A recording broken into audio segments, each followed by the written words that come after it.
day, good rising, good afternoon, good evening, or good night. I am Tayla Andre.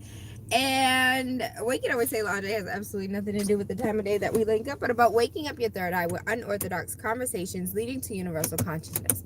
So, yesterday I attended a community meeting, and in the meeting, I brought up a lot of questions and a lot of concerns, which was brought to my attention that the questions and concerns that I had would have been great had it been in the early developmental stages of this project. And I was informed that this project has been in the works now for over 15 years. And so if you know anything about the city of Boston, Prince said, "What's up?" If you know anything about the city of Boston, you know that this parcel of land is located in Roxbury. So with that being said, I had questions and concerns about commercial space being utilized by businesses and what businesses were going to be rewarded this space. And I had ideas, and ultimately a member of the BPDDABC, aka the Black Removal Authority, also known as the BRA, the Boston Redevelopment Authority. They changed their name to the BTBBC, whatever it is.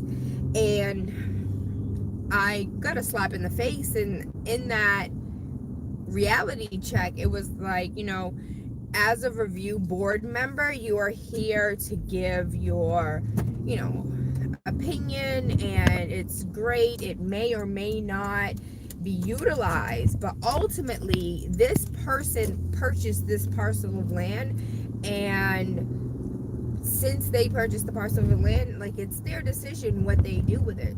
You're here as a review board member, and if you know anything about the English language, that "but" negates everything that was said previously. So basically, it erases everything. So if I say, "I love you, but you don't really love me," bitch, that ain't unconditional. Like, you like something about me, and these are the things in which you don't like. So you don't love me.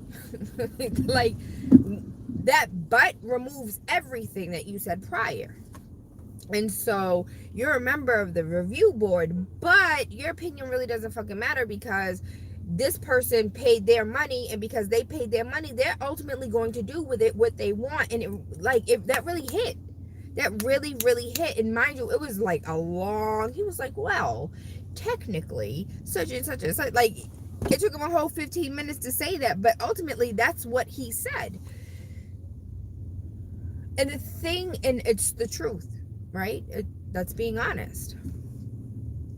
But it bothers me because this is how all of Boston is being rebuilt. And even though community is coming out and having these conversations and what they want to see and what they like and what they don't like, at the end of the day, the person who purchases the parcel of land is the stakeholder whose voice matters most.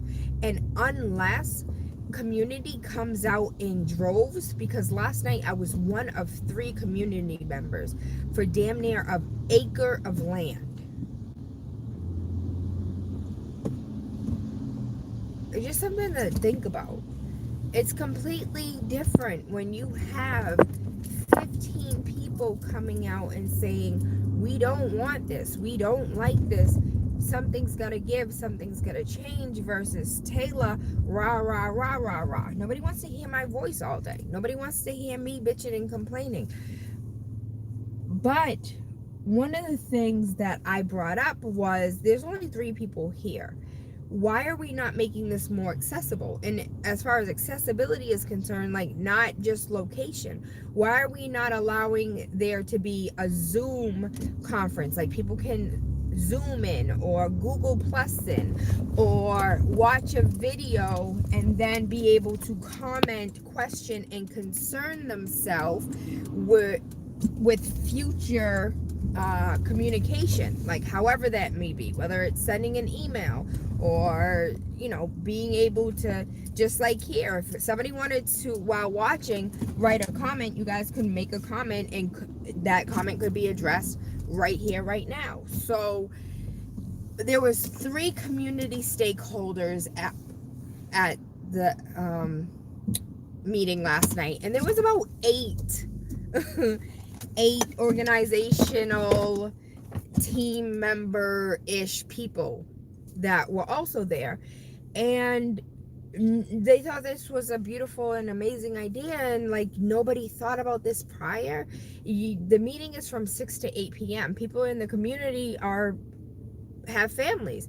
There was no water, no refreshments, no dinner, no, like, if I brought Prince with me, he didn't come with me, but if I brought Prince with me, there was nowhere for him to, like, it's not, they're not being intentional when it comes to who their demographic is, right?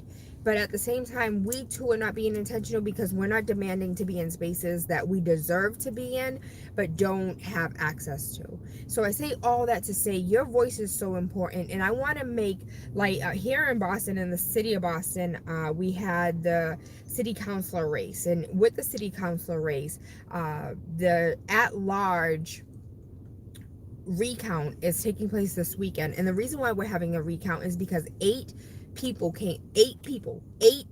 are the reason why either Julia Mejia is the winner or the loser of the city councilor at large seat. 8 people. You speak to more than 8 people in a day. You text more than 8 people. You like more than 8 posts before you brush your teeth. Like, 8 people are the deciding factor between city councilors at large. And I say that to say we have such a duty and a responsibility to show up. Period. And I don't understand why we feel so powerless, and why we don't show up, and why we don't claim space that is already ours, and why we wait for permission. Just food for thought. Your voice is important. I really pray that you encourage others to be a little bit more proactive, as well as yourself be proactive, whether it's in your child's school, your grandbaby school, regardless of where. I really am praying for you to continue or start utilizing your voice in order to be heard, because we need you. We need you in all spaces. I thank you. I love you. I appreciate you. I hope you have an amazing day.